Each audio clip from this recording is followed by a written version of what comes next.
Hello out there. Hey, animal allies. I'm going to just wait a minute or so as giving chance to folks who are joining us on our YouTube channel. And we're so appreciative for all of you who are joining us today. I'm really excited to talk to my friend Suzanne and talk about what she's doing. But how are you? How is everybody? My activists out there, what's happening in your part of the world? Please say hello if you'd like to in the comment section. And what activism did you participate in this week? Share any wins. We love to hear about your wins, and we'll get started in just a couple minutes. But I wanted to mention a couple of notable things in the animal rights sphere this week. You might be following Zoe Rosenberg's trial in California. Zoe is an animal rights activist and founder of Happy Hen Sanctuary, and she entered Petaluma Poultry, a branch of Purdue Farms, and removed 4 sick chickens with the intention of providing medical care, of rescuing them. But they are accusing her of stealing and a bunch of other things. So activists hope this trial will force the spotlight onto the cruel standard practices of factory farming and sort of flip the script. So if you aren't already, you probably are, but follow her trial. They are still picking the jury. It's pretty big stuff that's happening, though, pretty important stuff. So your comments about that are welcome.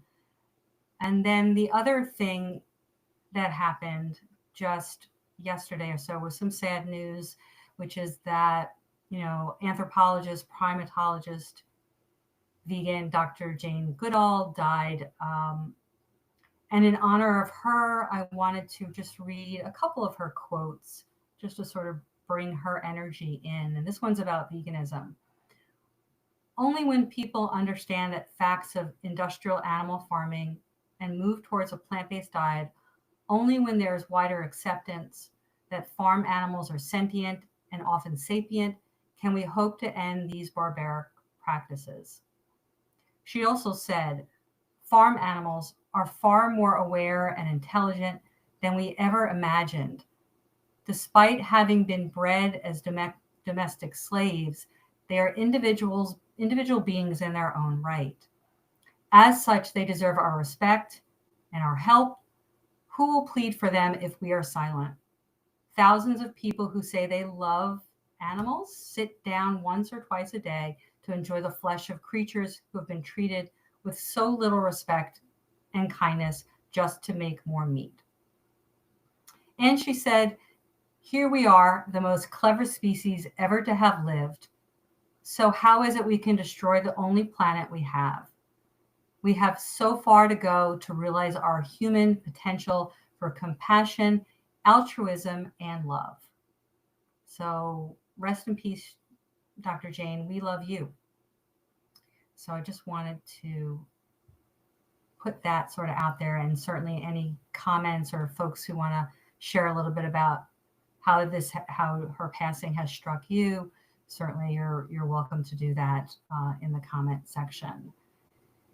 Yeah, so welcome everybody to another AAC live stream program. In this live stream, we'll be chatting with Suzanne of Pennsylvania Voters for Animals, PAVFA, are working hard to elect candidates and hold legislators accountable through organized grassroots initiatives and a strong voting bloc of animal advocates. So before we start our program, my name is Michelle Granberg. I'm a moderator, mentor, and advisory board member with Animal Activism Collective. For those new to AAC, AAC was created to help activists be more effective by equipping them with the tools, community, and resources they need to boldly participate in our global animal liberation movement. Founded in 2020, AAC offers a free 3-month mentorship program which pairs experienced activists with aspiring activists. You can apply today to become a mentor or mentee through our website. Plus, we are more than a mentorship program. We offer free educational live streams and online trainings. We have a podcast called the Animal Liberation Hour, and we host large scale in person collaborative activism events around the country. So, AAC is basically a support system and resource designed to empower grassroots activism. And by the way, check out our Instagram tomorrow for a big announcement. Okay, so Cheryl Petrillo, who was going to originally join us as well, could not be with us, but I am so happy to welcome Suzanne Gonzales, co-founder and board president of PAVFA. Pennsylvania Voters for Animals is an all-volunteer team committed to supporting candidates and elected officials who work to enact comprehensive and compassionate animal protection legislation in Pennsylvania, where she lives. And hey, Suzanne. Hi, Michelle. Hi. So good to see you, as always.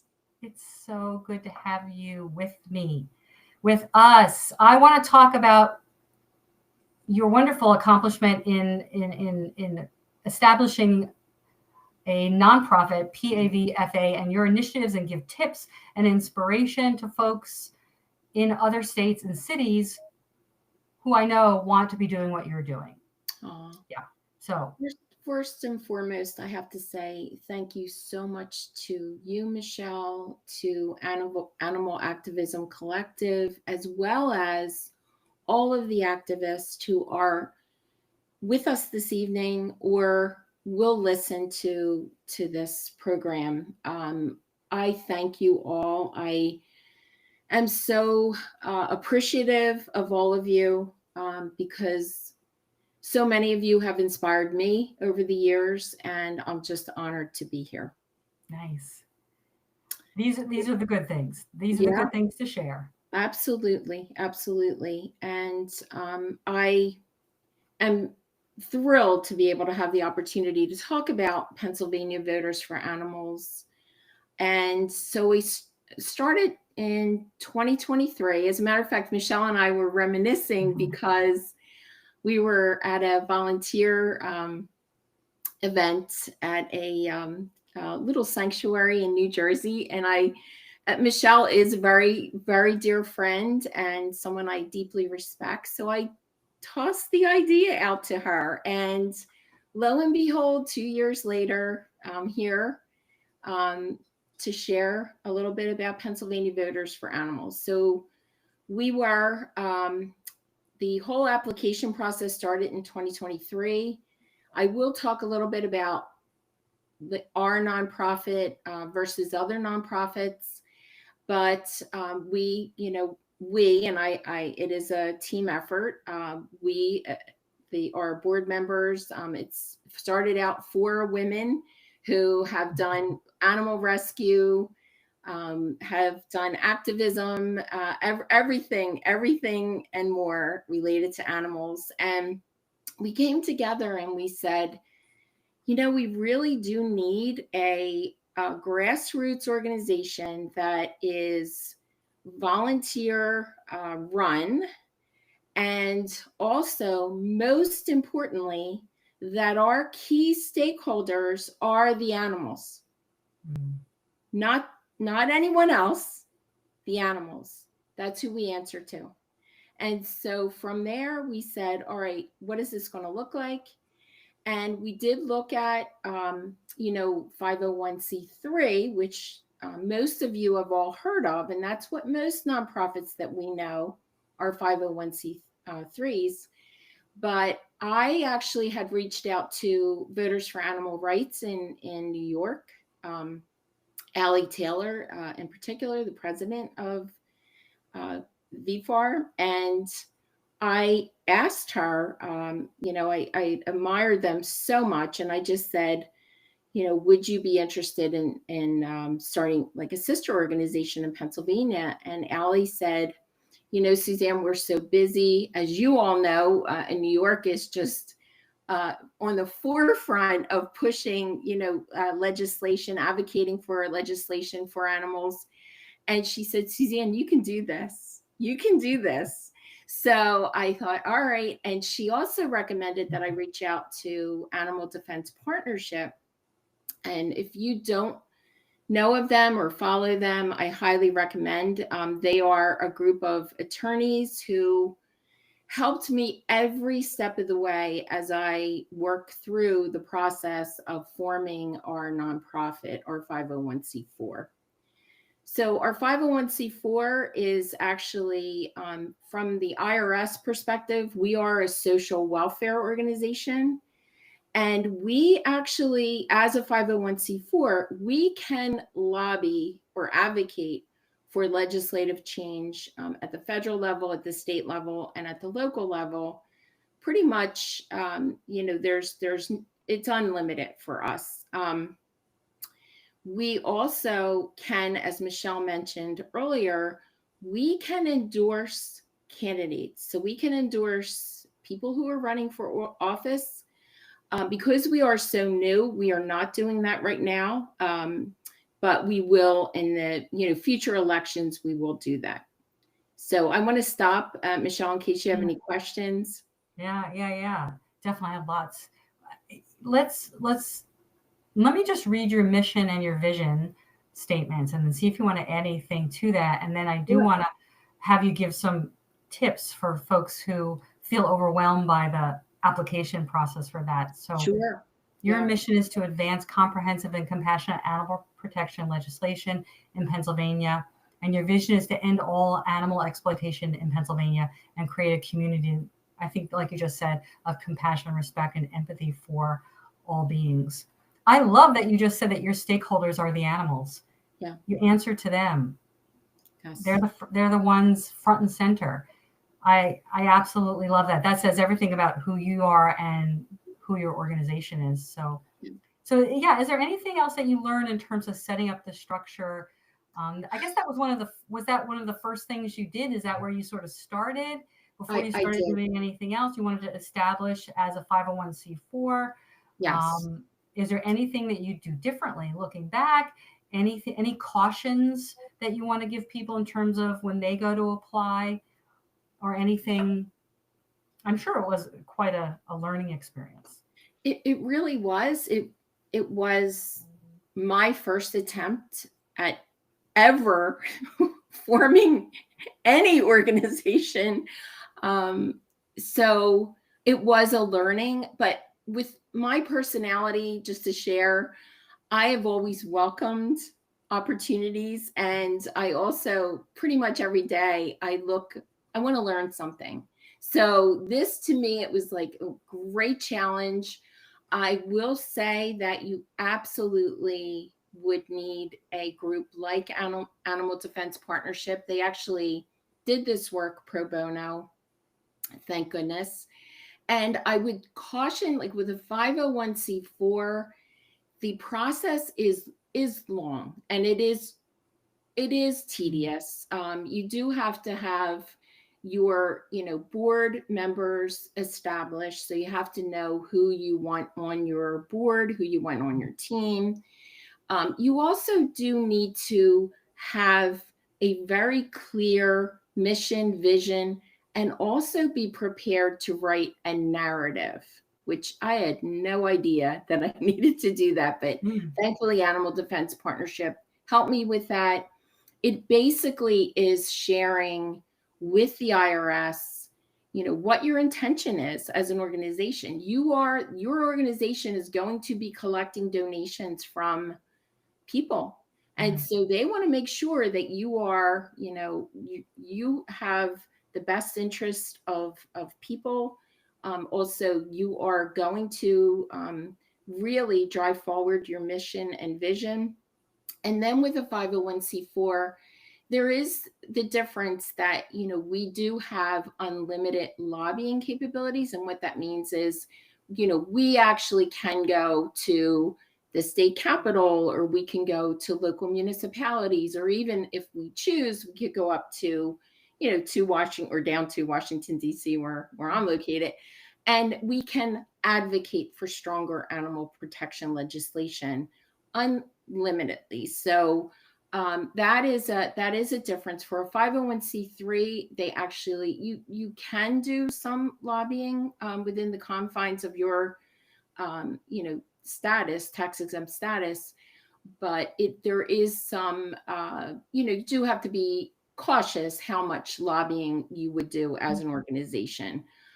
So for 501c4, we do not. And as I believe I had mentioned, or will mention, a big difference is any donations made to our organization are not tax deductible. So that's a big difference for us as well. So how does that look then? That means that you have to pay tax. You have to pay tax. No, we don't. We are tax exempt because we are a nonprofit. Tax exempt. Yes. You can't make any tax deductions. No. For people who are making donations to us, that would not be a tax deduction for them. They cannot. Oh, okay. From their end. Yeah. That's a great question. Yeah. Okay. Gotcha. Yeah. And so, it was a conscious decision for us because, it's a bit of a challenge. Like, people may not feel as compelled to donate to an organization that you wouldn't get the benefit of writing that donation off on your tax, your tax return. But we said it doesn't matter. We are, as I shared, we are grassroots, all volunteer, and it's not about, I know my board's going to kick me, but it's not about raising money for us. It is really about creating a grassroots movement dedicated to making sustainable and effective change, enforceable change for animals across Pennsylvania. I do want to clarify too, for us, because we are so small, we are focusing on Pennsylvania, and we are focusing on state level legislation as well as local level. And I can talk a little bit more about what is local level, Yeah, well, we want to dive into all the the various initiatives that you have on your plate. But before we do, and this is a little bit more for me, maybe for other people as well, like explaining a couple of the basic terms in terms of like Civics 101, right? How our government works, or how it's supposed to work when it's working the way it's supposed to. And, that we, the people, can bring forth these, initiatives. So what is, like, legally, what's the definition of an initiative and lobbying and legislation and a bill, right? Yeah. Legislation becomes a bill, and that's a law. Yeah. So a bill actually, so I'll just start at state. I will work at the state level. So what would happen is for Pennsylvania, our capital is Harrisburg. So in Harrisburg, and I'm just going to I'll just do a random, animal law or bill. And so say Suzanne Gonzales goes to my representative, and I'll say, oh, Rep so-and-so, would you please sponsor this animal protection bill for me? And, here's why.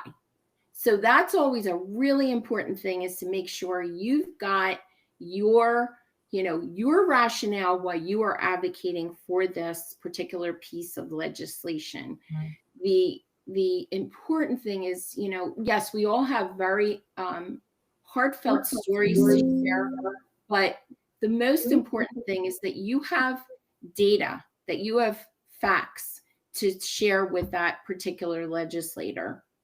And so they have to be compelling, but you can build the rationale, the story, why you want this piece of legislation. And I am really simplifying this, but that's how it starts.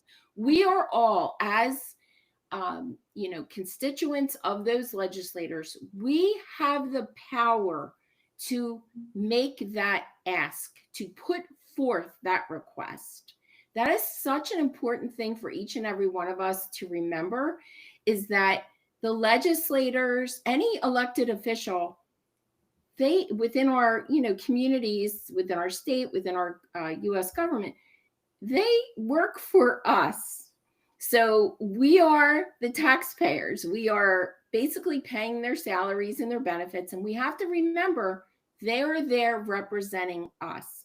And that is a real challenge, I think, a paradigm shift for so many of us to come to that realization that our voice matters, our vote matters, even though a lot of us, and myself included, feel that it doesn't, but it does. Well, And that's what I was going to ask you. What do you think?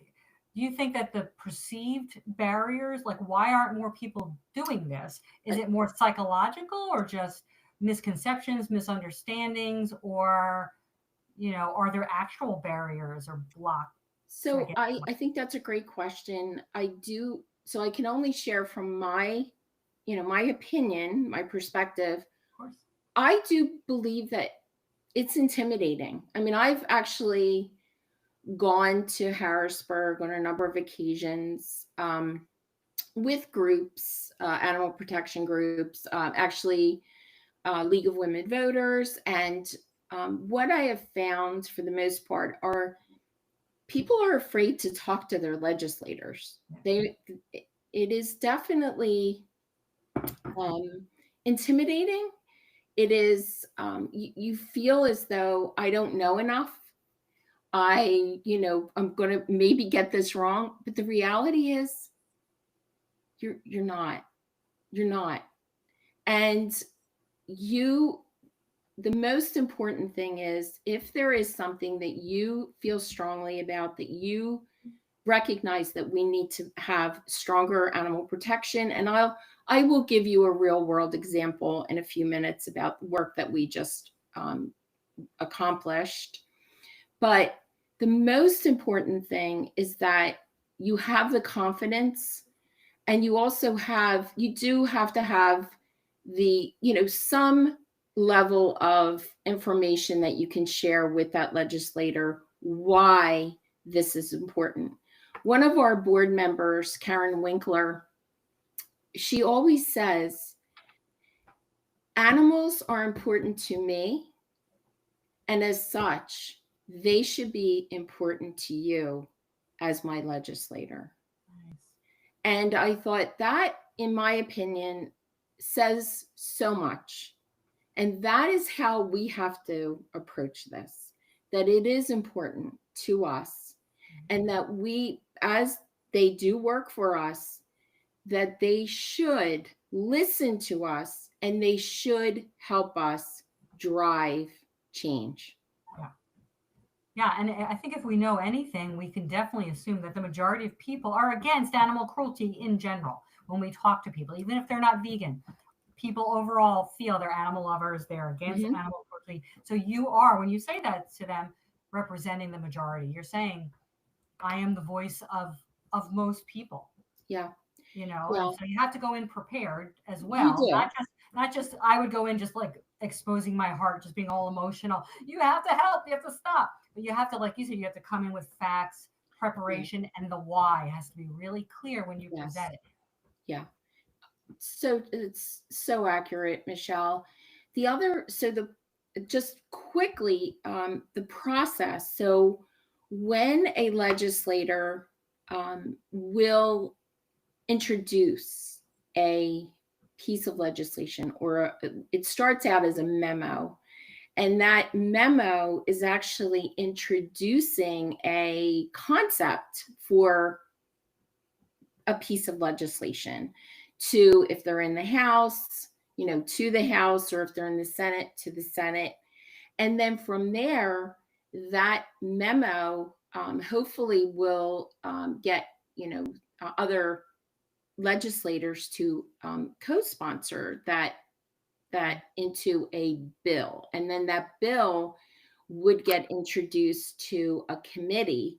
And that kind of triggers the whole process, that it starts out as like an introductory, they call it a memo, but like an introduction to this idea for a bill. Then it goes to the House for consideration in a committee. And then that committee, they'll work on it, they'll talk about it, and then hopefully that will get voted out of that committee. And then it could potentially go on to whatever legislative chamber for a vote. So I am really oversimplifying this process, No, I but that appreciate is basically how it works. it. Yeah. So yeah, but I think the most important takeaway is number one, it takes a long time especially at the state or at the US level for a bill to become law. What I've heard on average, a piece of, say, animal protection legislation could take 5 to 7 years. So that's actually several legislative sessions. So, so we can't go in with the expectation that it's going to be like overnight. But the most important thing is to know you can't give up. And it always gives you time to keep building the momentum, building the support. And, the most important thing is to have people support. It's like we always say, your voice, your vote is really what makes the difference. And so for legislators hearing from their constituents, and they do care mostly to hear from people that vote for them or could vote for them. So they will say, they want to hear from their constituents. And that is true. But the most important thing is that we do contact them. Calling is the most important. Calling is the most effective. Emailing is second. And I will say, I do love the technology that's available where we can do these like mass emails. They're wonderful. It is a great way to get the word out to the masses. However, what happens is, and we ran into this with our work with the local ordinance in Easton, elected officials, they can recognize when something is like a mass generated email. So they don't really pay as much attention to those. So to really run an effective campaign, if you're looking to get legislation passed, it does take a mix of approaches. So calls, personalized emails. So, a short, sweet, but hey, I'm your constituent and I want this bill passed.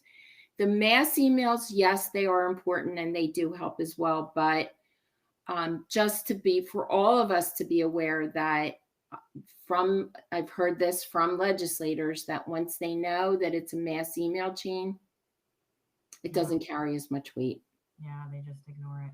Yeah. Oh, that's so interesting. Those are such great practical tips. I hope people are really paying attention and taking some notes from that but let's connect the dots from the process that you're talking about, that process, which I'm sure, like you said, is more complex than that, but I want to hear it like, pretend I'm a kindergartner. Explain it to me. That I'm fine with that. Explain it to me like I'm a kindergartner. I think other people would agree. So as we connect the dots from the process to your initiatives, let me talk about the first one that we can then talk about. Sure. Had a success, which is banning puppy mills, the puppy mill to pet store pipeline, as I've heard it called. You want to end live animal sales in retail and online pet stores. Prohibit all puppy mill and commercial dog breeding operations. And there's some exciting news around that, which you can talk about, what happened in the city of Easton that you mentioned with Councilwoman Sultana and Bill 70. Yes. But also, Suzanne, as awful as it is, paint a little bit of a picture in case people are not familiar with what it's like being a dog in a puppy mill. It's overcrowded, unsanitary, unhealthy, no socialization, in confinement, bred repeatedly, and it just messes them up on every level. And they're deprived of basic care and nutrition and clean water. And so talk a little bit about that. And yes, we can take some questions if people have them regarding the puppy mills. And go ahead and talk about that. So our very first initiative, so we do have 6 initiatives. Our first is end all live animal sales in PA pet stores.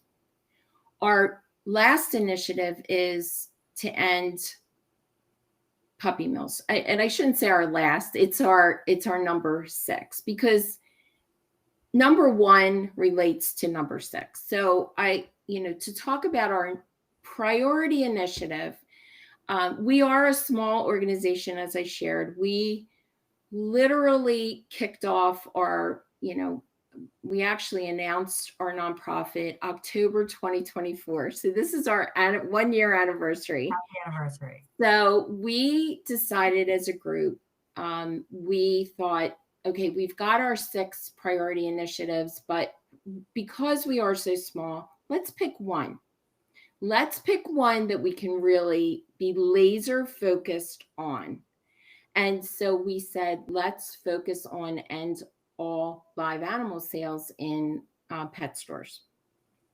So part of the reason that we recognized that this was so critically urgent is that you just did such a great job explaining the horrors of puppy mills. And Pennsylvania, actually Lancaster County, is called the puppy mill capital of the East. Yeah. And so through the work that I've done over the past 10 years, I've actually visited puppy mills in Pennsylvania with a wonderful animal rescue that I volunteer with.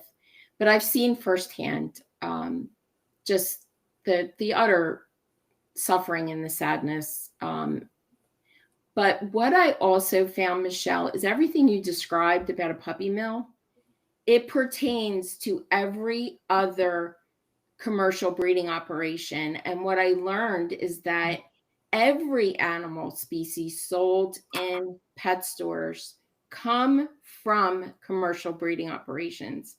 So we said as a group, let's focus on fighting to end all animal suffering in pet stores.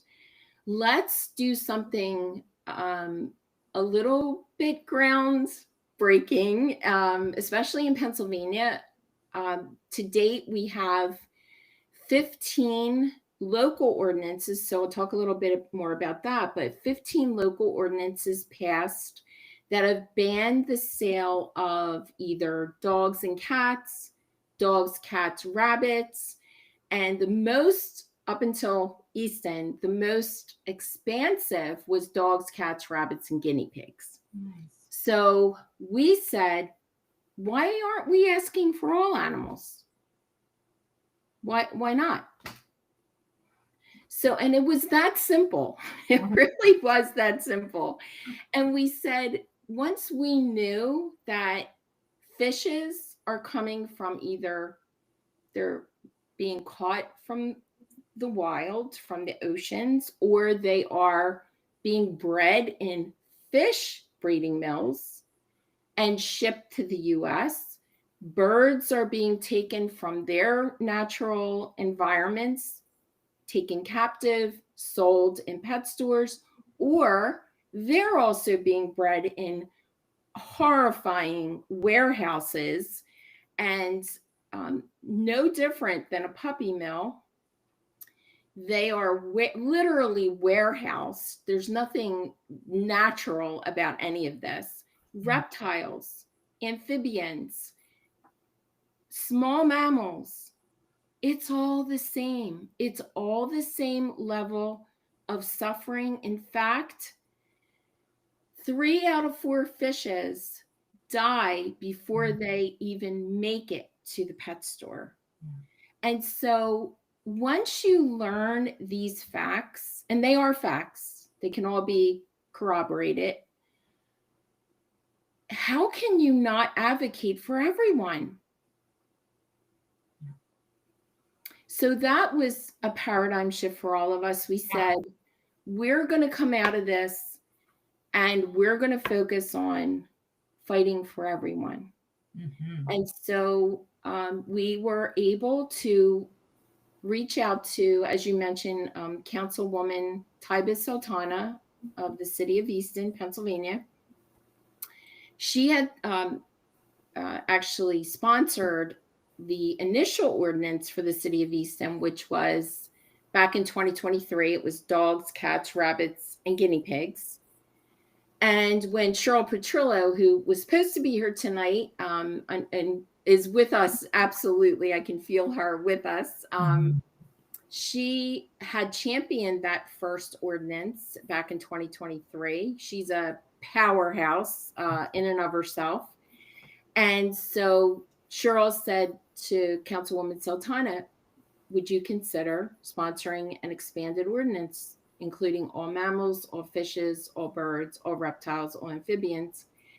And the councilwoman was unequivocally, yes, I will do this. So we were able to present to the city of Easton the end of August. And we did strongly advocate for, mammals, fishes, birds, reptiles, and amphibians. Unfortunately, I do want to call this out that the council members, not all, some, did not want to include fishes. That's another whole conversation, but that's something else we have to remember, that we can put forth what we're advocating for, but it doesn't mean it's going to happen, or it doesn't mean it's going to look like what we had put forth. Right.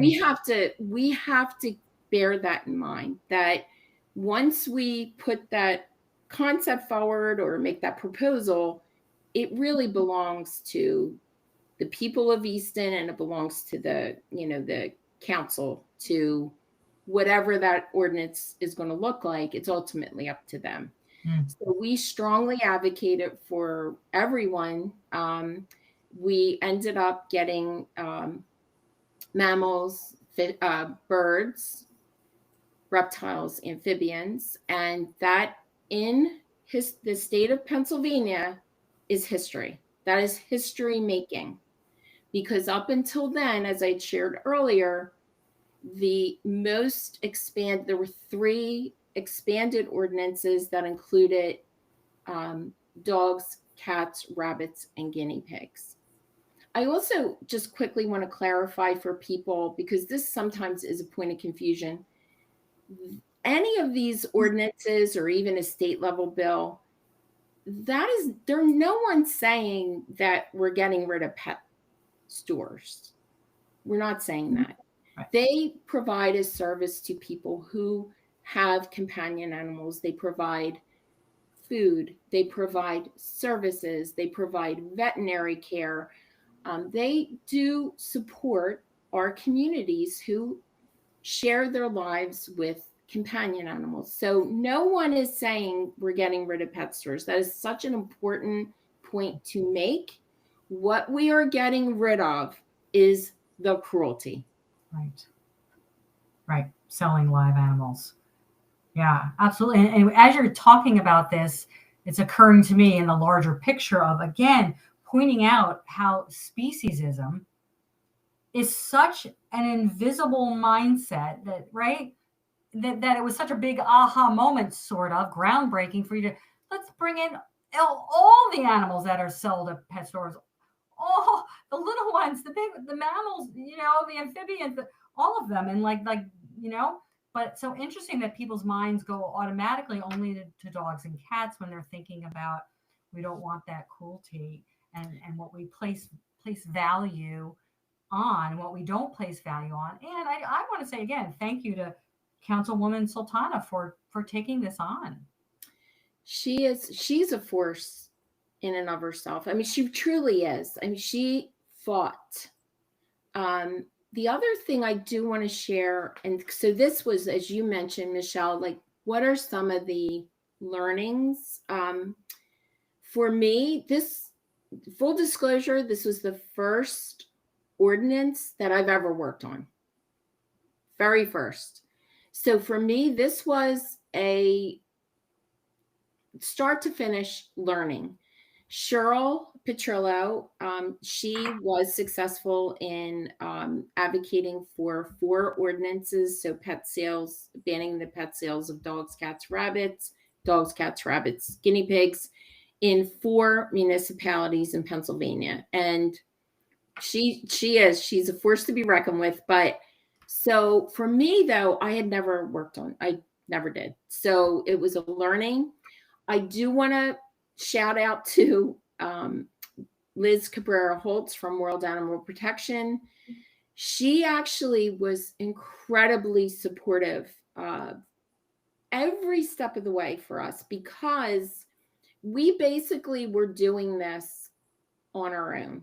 And what I mean by that, there are very few organizations in the US or in Pennsylvania that will actually support an expanded ordinance that includes all animals. Nice. World Animal Protection does. And so that was a caveat for them. They said, no, it has to be an expanded ordinance for us to support that work. So they were incredibly helpful.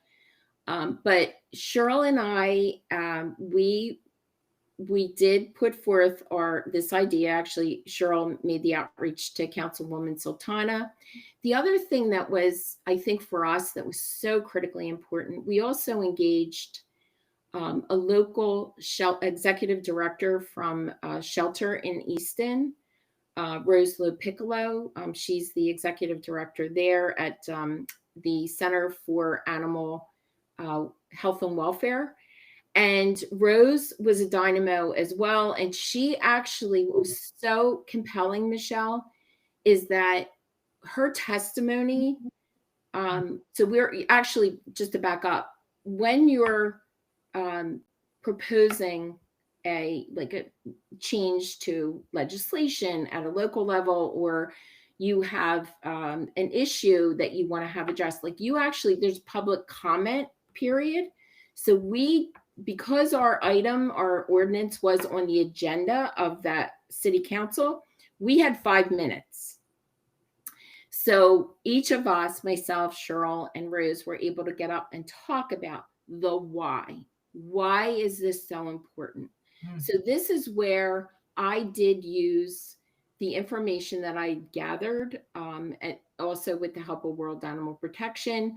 But this is where I really laid out the why. Why do we need to do this? How is this going to benefit the animals? How is this going to benefit your community? And how is this going to benefit the environment? Because they are all compelling aspects that when you're talking to a legislator, elected official, you need to kind of check the boxes to get their attention. So that's what we focused on. Of course, for us, the animals were first and foremost. But the most important thing was that we did have people who could share experiences, but also share facts. Yeah, that's awesome. I really like that. And you have 5 minutes to really make that case. It's right. It's really interesting that way. And so it's also, bringing me up the related, we would love if there were no more pets, of course, in a truly vegan world, we wouldn't even have companion animals. We want to stop the breeding. But because we've created this problem, humans have, I just want to remind folks to adopt, don't shop, that you can even adopt, because there are rescues that take in every species of animal. And you can still find a rescue where you can, if you want to adopt a rabbit, a guinea pig, a snake, a gecko, fish, even. These rescues are absolutely out there. Yeah. And that's such a great point, Michelle, because that was another compelling part of the case that we made.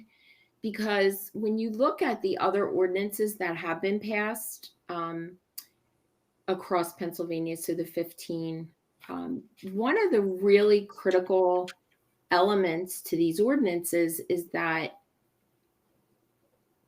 any pet store that would be in the community or come into that community, they would be encouraged to either transition to a humane model of sourcing, which is working with your local rescues and shelters.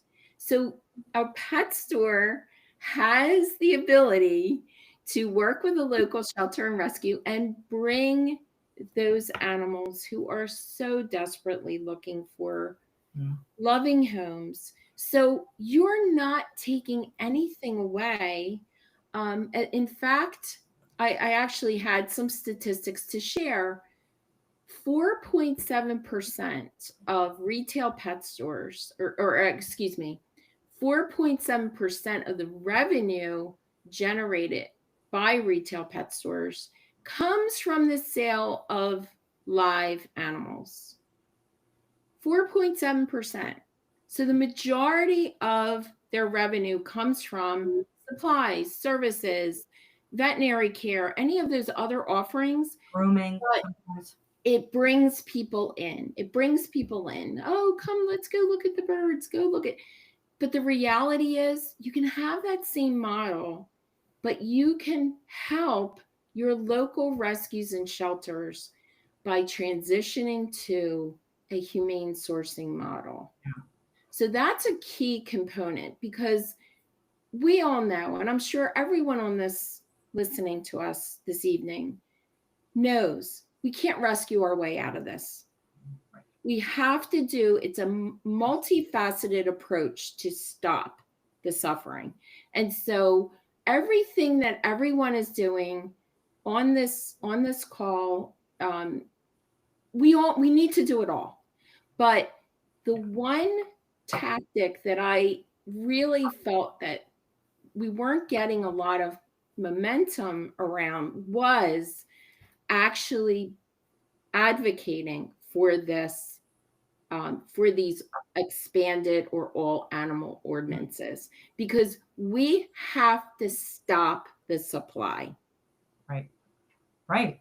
We have to stop it at the root. We have to turn the tap off. We can't just try to catch like a water through a spigot, try to catch the water, and move it. We have to turn that off. And there's a surplus of animals right now, and there will be if we stop the breeding tomorrow, there's still be this surplus of shelters are overflowing with the need for animals. We need more sanctuaries, and the sanctuaries are at capacity, and they are full. And so it's definitely a systemic thing, but it makes me sad when I go into PetSmart, of course, to buy things every once in a while. I have to. And, you would think, though, they have on one side of the PetSmart a place where cats come in through local shelters. They get to hang out in there, the cats. And so hopefully people will adopt them. So they are working hand in hand with shelters.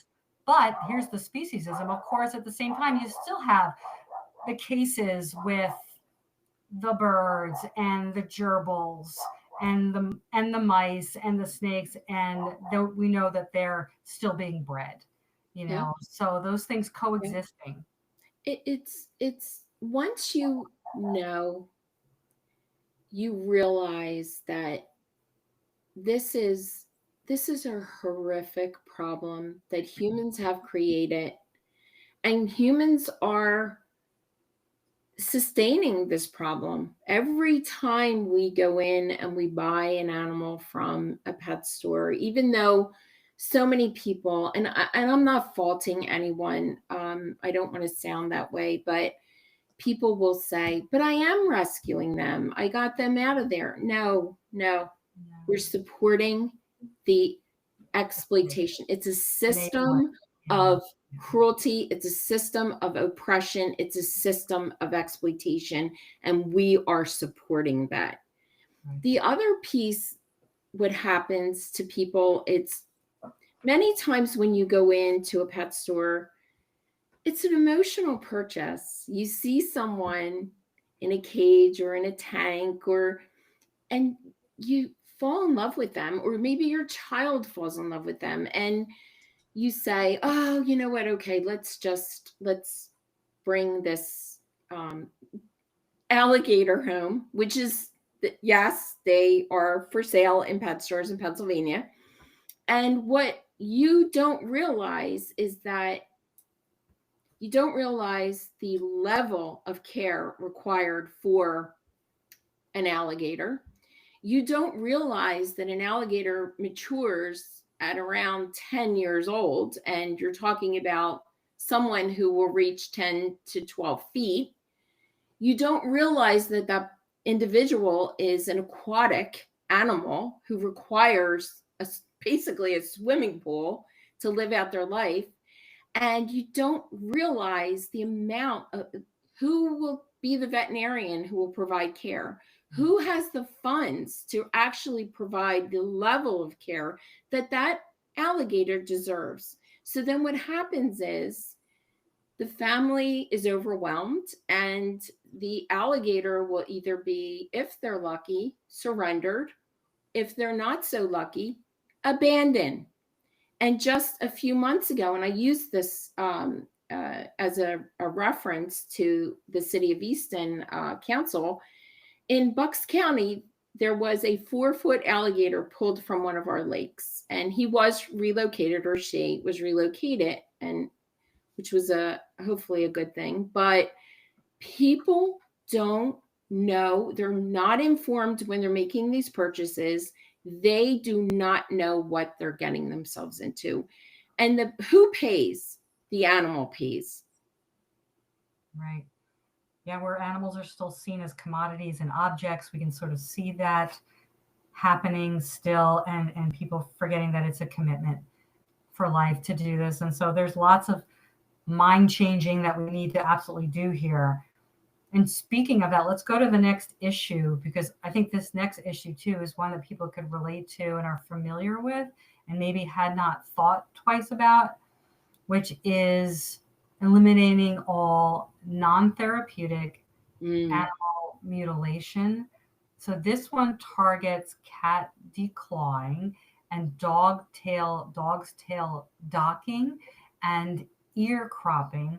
Yeah. So you're aiming to ban these practices that are so common, starting with, we can talk about what cat declawing, why, because people don't know. Why is it traumatic?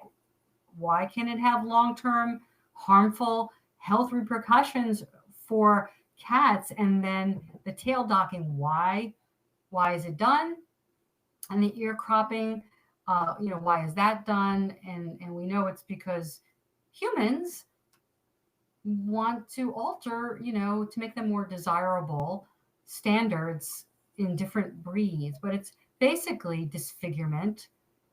It's mutilation, it's painful, and it causes suffering, and it's traumatic. And I'm glad that you guys are bringing that up and targeting that issue, and what's your goal? Yeah. And so to your question about cat declawing, it basically would be if someone came to us and cut our finger to that first bone, literally taking off our fingernails, our fingertip, and mutilating our fingers for forever. And other than if there's a medical reason, if there's an issue with cat's claw and they need to have that, toe amputated, there is no reason other than it's cosmetic or it's elective. And so there is a bill in Pennsylvania. There's two bills, actually, a Senate Bill 846 and House Bill 1716, banning the declawing of cats. We are hoping that it'll go through this legislative session. The AVMA, or the American Veterinary Medical Association, has actually come out with a position paper basically saying that, elective cat declawings should be, there's no reason for them. They discourage them. So that actually is significant that they've come out against it. But we really need people to understand that it's mutilating your cat. And there's really no benefit. I mean, people will say, oh, they're not going to claw my furniture, but it actually impacts the cat. It impacts not only from a horrendously painful experience for them, but it also impacts them even using their litter box. You've just mutilated their paws, their appendages. And so it can cause litter box problems. Keep talking, I'll be right back. Sure. It can cause so many. different issues for the cat.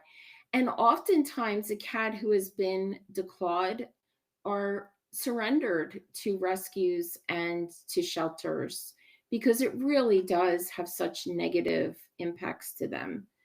Moving on to dog ear cropping and tail ducking, there is a bill in Pennsylvania being proposed. So it's House Bill 608. And what this does is it increases the penalty for illegal ear cropping. It doesn't necessarily ban ear cropping per se, but it is increasing the penalty because, yes, people do this themselves. So it would, increase the penalty for illegal ear cropping. Tail docking, there is no bill being, proposed to date, but something important for people to know. So ear cropping, tail docking,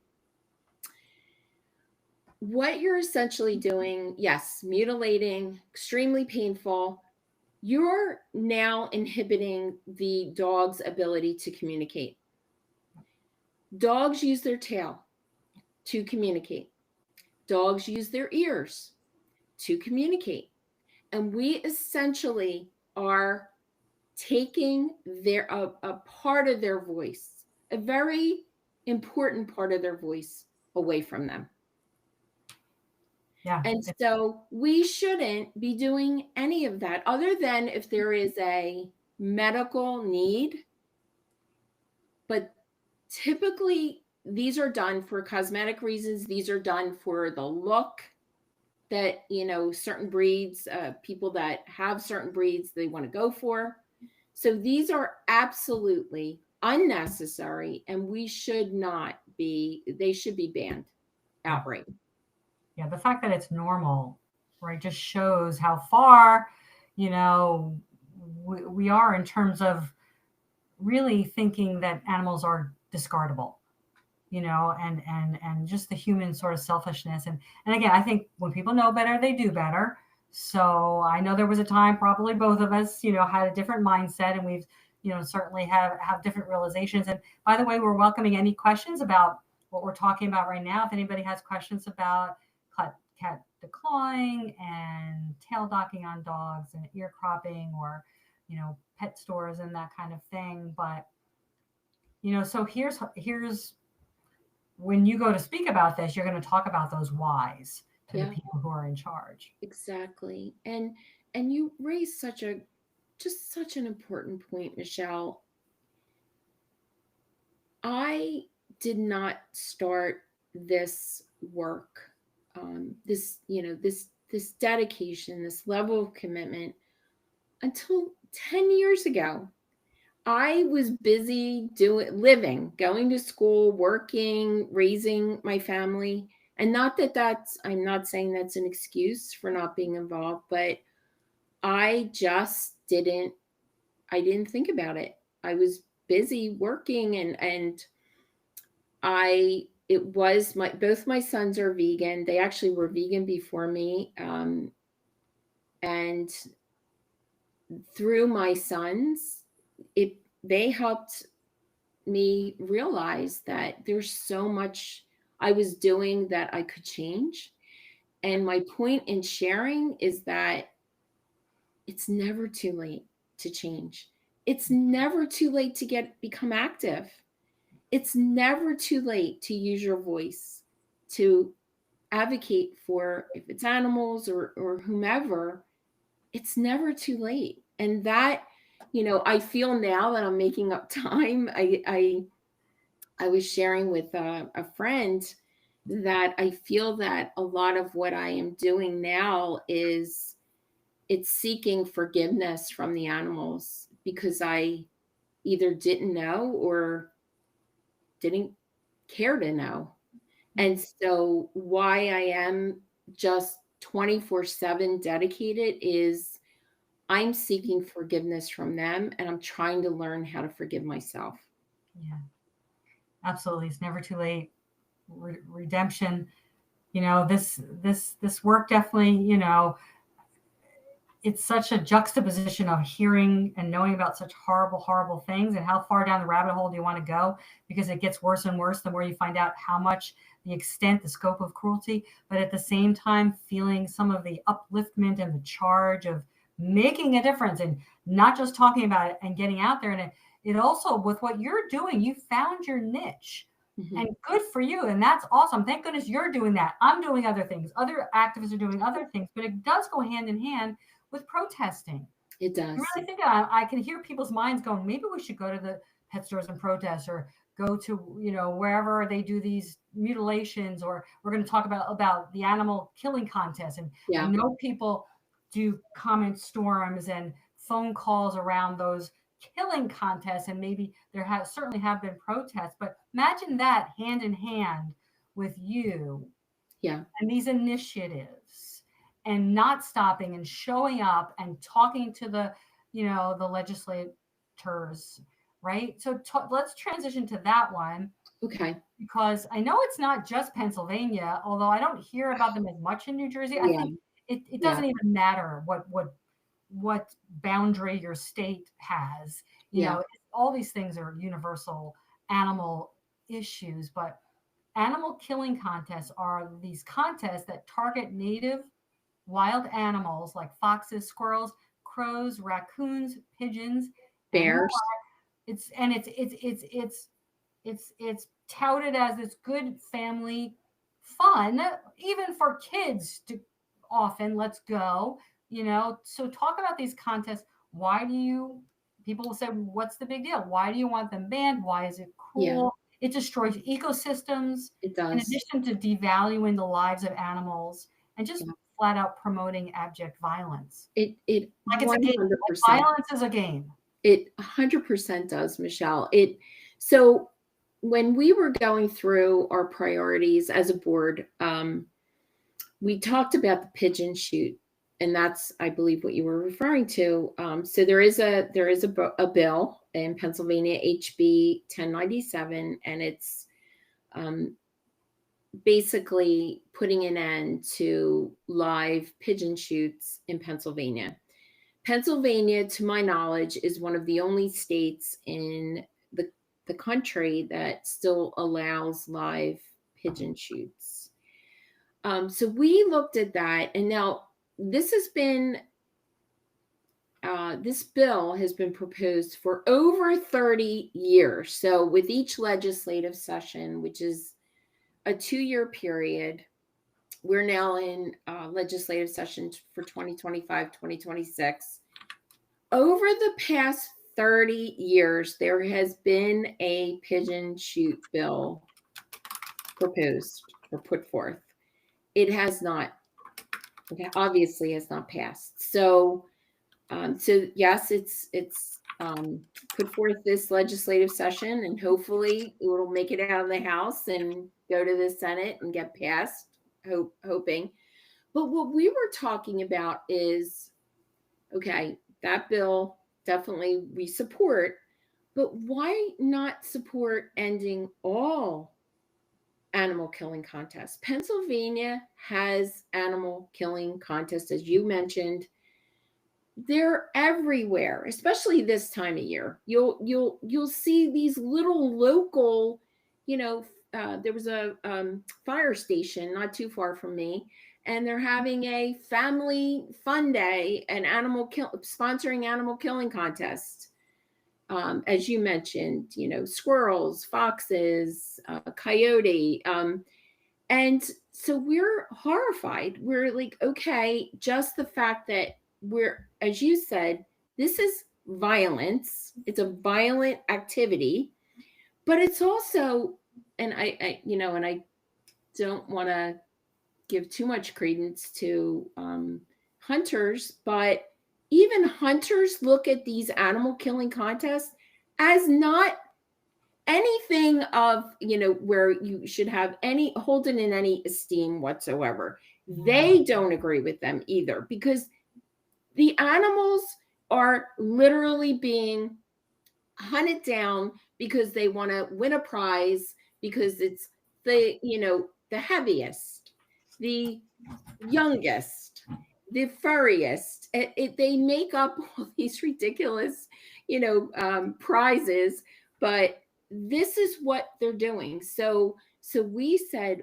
why not just fight all of them? We need to Yeah. we need to end this all. And Yeah. you'll notice all of our initiatives all begin with end, because it ties with our vision of ending all animal exploitation. I always get choked up with that, but we have to, Michelle. We have to fight to end this. We have to. We have to. We have to. People will fight for welfareism, and I think that's actually great too. We can fight for both, but I like, it's time to end this. Somebody has to get this on the books. Somebody has to make this official. Like, we're noticing this, and we should not be just shrugging it off or sugarcoating it. That these are every single type. There's no worse or less types of cruelty, that humans come up with, and none of it should be okay in our society, in our humanity. If we are humane humans, kind humans, absolutely none of that. And so I know there's some more of that, more in rural communities than other kinds of communities. And folks in the cities won't really see much of that, but it's good that we are raising awareness. I know a lot of it you're doing is that too. It's raising awareness. Yeah. So, definitely. All right, I want to go on to the next area, and I'll come back to we have a question from Deb about just sort of interacting with your legislatures in general and what works. Sure. So remind me to go back to that. But first, and we'll get to that, is I'm going to lump the next two issues together, but I know that they are separate issues, but they are similar issues that you have as initiatives. One is traveling animal circuses. So you could talk a bit about what's wrong with traveling circuses, with the ones that have exotic animals, of course, not just exotic animals, because sometimes circuses will have horses, etc., and roadside zoos, as well. And this is where I think we have in New Jersey, where I am, we have Nosey's Law. So I think that has been enacted a while ago. That it's state by state, right? But in New Jersey, at least, that's not allowed. Exotic animals are not allowed in circuses or zoos, in that way. But talk about, what's so cruel for these animals, again, confinement and captivity and deprivation of natural habitats, and so much more. Yeah, and that's a good it's good to, because very similar, the cruelty, the neglect, the abuse in both traveling circuses as well as roadside zoos. What is so shocking, at least to us, I'm sure to so many people, is we still have traveling circuses. We hear about these other Universal and Ringling Brothers, how they ended, their exploitation of animals or use of animals in circuses, which is a huge win. And it was absolutely because of activism and people protesting and not going and not supporting them. I mean, let's be honest, a company is going to continue to do any exploitation they possibly can if people are going to pay for it. So, people stopped going, stopped supporting, and they listened and they responded. But there's still companies that do these, and traveling circuses across Pennsylvania, across the country, and it's legal. So similar to the roadside zoos, they actually they're predominantly in more rural areas. So you might drive by somebody's farm and see, so and so's zoo. It might look like a petting zoo, but the reality is they have animals who no animals should be in a zoo, and no animals should be used in any way, shape, or form. However, they're keeping wild animals, exotic animals inside their farm setting, most likely a rural setting. They live in the most horrendous conditions. They are not given proper nutrition. They are not given proper environment, stimulation, socialization, veterinary care, none of that, none of it. They are literally living a life of just horrendous captivity. And similar to the traveling circuses, the animals are not only kept in those same types of situations, but they're moved from place to place to place to place. They're gawked at. It is the most horrifying life for any animal to live. It's not even living. And so we said, we have to stop. And we did have in Pennsylvania, there's actually several communities or municipalities that have enacted and like bans against traveling circuses. So that's actually really good. But we don't have any bills at the state level being proposed for either at this point. So that's definitely something that we're going to focus on, hopefully in the near future. Yeah, I'm so glad. Yeah. So glad. I want to remind people of your website so they will visit your website, which is PA Voters for Animals, right? .org? .org, yeah. .org. Okay, good. We'll talk a little bit more about that. But, as you're saying that, I'm reminded to tell people that how you know something is objectively not okay is put yourself in their place. Just put in confinement alone. Confinement alone is extremely cruel. So just put yourself in the animal's place. We wouldn't want to. We wouldn't want to be in their place. We wouldn't think it was okay. And we would want us to help. Michelle, that is such an important point. It is absolutely about empathy, empathizing, having that compassion, putting yourself in their place, putting your child in their place. How would you feel? It's someone's child. Yeah, it is. There's someone behind those eyes. There's little people behind those eyes. There's someone. So there's some questions here. Let me read Sure. Questions. All right. So Deb, are online generic petitions basically useless since politicians primarily care about constituents and their votes? Do you want me to repeat that or you got that? No, I have that because I've had the same question. Thank you, Deb. So I am not going to say that anything is useless. I think it's really thinking about all of this is about awareness, as you've said, Michelle. So I would not call anything useless. I think things are more effective, but I would not say it's useless because many times, if someone, say they look at it one time, they look at that petition one time, they've now learned what you're advocating for. So I would not say useless. I would say keep doing it, but also remember that the most effective is, and I didn't mention this, but face-to-face. Set up a meeting with your legislator. Even if you don't have anything to advocate for at that time, let them know that you're there, that you care, that you are watching, and that you have expectations. And that's the very first step. Like I've met with my rep at the beginning of this year and asked her, I had a few asks for her, and she hasn't delivered yet, but she knows me and she knows Pennsylvania Voters for Animals. And hopefully I'll see her soon. But that is a very important thing. And I think if I can convey anything tonight, it's do not be intimidated.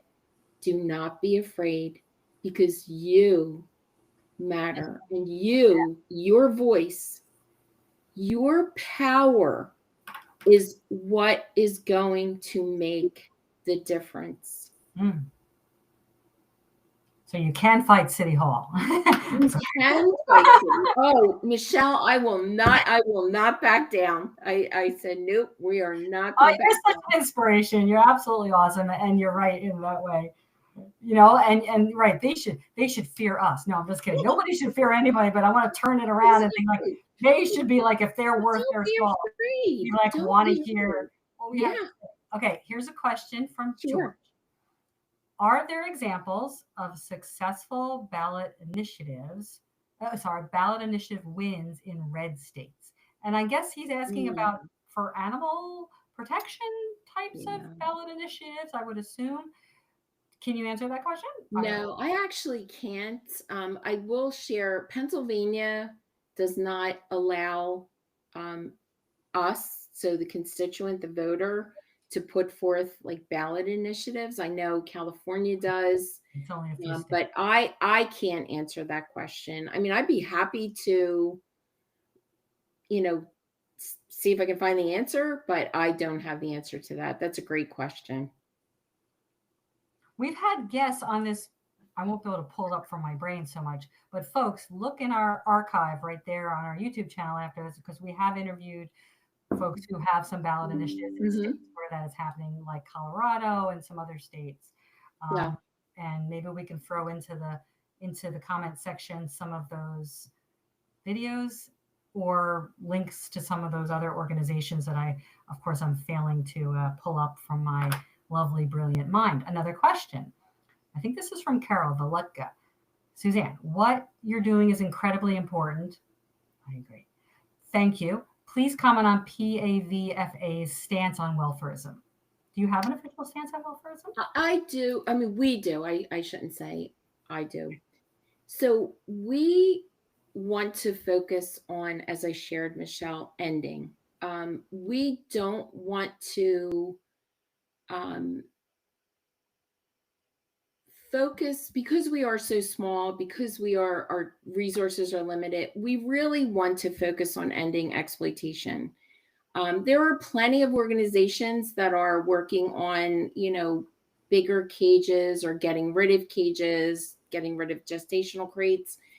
But what we want to do to differentiate ourselves is we are focusing on ending. So, we just feel let other groups work on whatever they're working on. But for us, we want to, any initiative we support is going to be ending something, some exploitation, some animal use. We want to see the end. Ending animal use. Mm-hmm. One at a time, sort of, or more than one at a time. We're open for any, we'll be wrapping up in a little bit. I still have a couple more questions for Suzanne, but we're open for your questions if you're with us and related to the topics we have been discussing. We'll try to keep it on topic if you can. So you talked about spreading I think one of the biggest challenges probably you have is like using social media and like how to engage, how to reach, like how people don't even know you exist yet. You're new. And this is why we're doing this. We're trying to use platforms to get the out there. We're asking everybody to please spread the word too, to share your website, your information. But how are you at your organization trying to address as quickly and smoothly as possible how to engage Pennsylvanians? A lot of people right now are a little numb, are a little shut down. They're not as engaged, or maybe they are. I mean, I guess it all depends, but how can you engage people in being a strong collective voice for all animals? So I think you know me, Michelle, and I'm sure the people listening know, just from what I've shared over the past 45 or hour or so, I'm an open book. And so, to be completely transparent, the biggest challenge that we have is our reach. We have been, we launched a year ago, and what I've noticed is that we don't have the uptick in, Facebook followers or Instagram followers. And so that is a challenge for us. But I keep reassuring myself and our group that it's really quality over quantity. So when you have people engaged, and we do have people across Pennsylvania who genuinely care. And so we do feel that we will continue to build, especially as we get more, we advance more on these ordinances, which we are really focusing on. We will get more people to come into our group and join our community and help us, move this initiative forward. Because that's what, I mean, as you know, Michelle, it is about people. It's about people power. And we do need people to join us. And actually, that was, I wrote down a couple of things. I'm like, plugs. Follow us on Facebook and Instagram. And then, as you said, you gave our website, but I'm not going to sit here and say, oh, donate. It's about people. It's about, I don't care. And I probably should, and they'll probably not want me to be president anymore. But the reality is we need people. We need people who care, and we need people who, no matter what interests you, whatever part interests you, we need you. We need you to help us as we move forward with especially this local ordinance work. There are over 2,500 municipalities in Pennsylvania. We have 15 ordinances passed for this pet sales, the ban on animals. One is the expanded ban in Easton. We have a lot of work ahead of us. Now, I didn't mention, we do have a state bill. It's House Bill 1816, and it's called Victoria's Law. And Victoria's Law, if passed, will prohibit the sale of dogs, cats, and rabbits in PA pet stores. And this bill, when passed, will be so incredibly important. Is it what we Pennsylvania Voters for Animals would love to see? No, because we want all animals. However, it is a step in the right direction. And these bills, as New York has done, can always be amended to include additional species of animals. We've got to get Victoria's Law passed. So that is a critical bill for Pennsylvania, House Bill 1816. There's also a rally in Harrisburg on Monday, 10/27 at the Capitol in the Rotunda at 2 p.m. That is a Victoria's Law press conference, actually, not a rally, but a press conference. And then there's also a premiere of a movie or a documentary called Dogspiracy on October 25th in Pennsylvania. That's the U.S. premiere. And Dogspiracy, in like 2 seconds, is actually a documentary about puppy mills, right, not only in Pennsylvania, but really across the globe. And so I've seen it, and it's really such a wonderful documentary. Cheryl's in it, right? And it features Cheryl, absolutely. So Grace Kelly Herbert of Finding Shelter Animal Rescue, who is, as far as I'm concerned, she's a force in and of herself with rescuing dogs and puppies from puppy mills in Pennsylvania. She is the foremost expert on puppy mills on puppy mills, period. But she's prominent in this documentary. And Cheryl Petrillo of Pennsylvania Voters, she's actually in it. And I will share that Cheryl, what she says, it's a small clip, but it is so compelling because she is saying, basically, like Margaret Mead, never underestimate the power of one voice. It may be the one that starts a movement, and it brought me to tears. And that, for every one of us on this call, that's what it's about. It's one voice. Every one of us can create a movement. Yeah, and I really appreciate you mentioning those calls to action. So if people are wondering what they can actually do now with all of this concern that they have. And certainly look up Dogspiracy and go see it as soon as you can, or support it or share it. Maybe we could drop that, a link to that in the comments as well. It's reminding me, I know that in California, because I know it's connected to Zoe's trial, they have a Rose's Law named after one of the hens that were saved, and it's connected to, you know, the right to rescue, which is another initiative on California in different places. And you're also reminding me that it is a marathon, not a sprint. But Suzanne, now, is there anything else in terms of how people can get involved with Pennsylvania Voters for Animals? Like, do you need volunteers? I think you said you just had a volunteer training. Donations, right? I know you won't ask for that. I'm asking for you. Thank you, Michelle. Donations. They're No. not tax deductible, but nobody cares. I know. I would encourage people, if they're interested and live in Pennsylvania, that's really helpful as well. You can sign up for alerts on our website.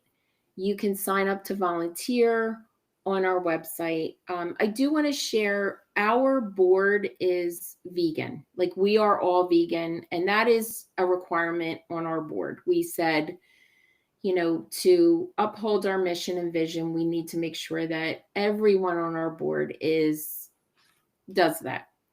That said, we welcome everyone to our table. If you have a passion for animals, you are welcome. And so you can go to our website, sign up for alerts, sign up to volunteer. The other thing, I do send out a monthly email update. It's pretty bad because I do it myself, but it just is like, just lets people know what we're working on, and sometimes calls to action through those emails. The other thing we're looking for, Michelle, is we're desperately in need of a social media expert, like someone who would volunteer. I do that as well. And so anybody who would be available to help us with that, my goodness, that would be incredible. And again, this is all for the animals. And then lastly, I would just say, you know, just please, please, please, please, please don't hesitate to get engaged. Don't hesitate. That is the most important thing. I have seen so much suffering in my rescue work over the past 10 years. I've bearing witness, Michelle, as you know. And once you see that, and you know, we have to make a difference. We cannot shy away from this. And so whatever you're comfortable in doing, do it. That is so beautiful. You know, put yourself in their place, and that is hopeful.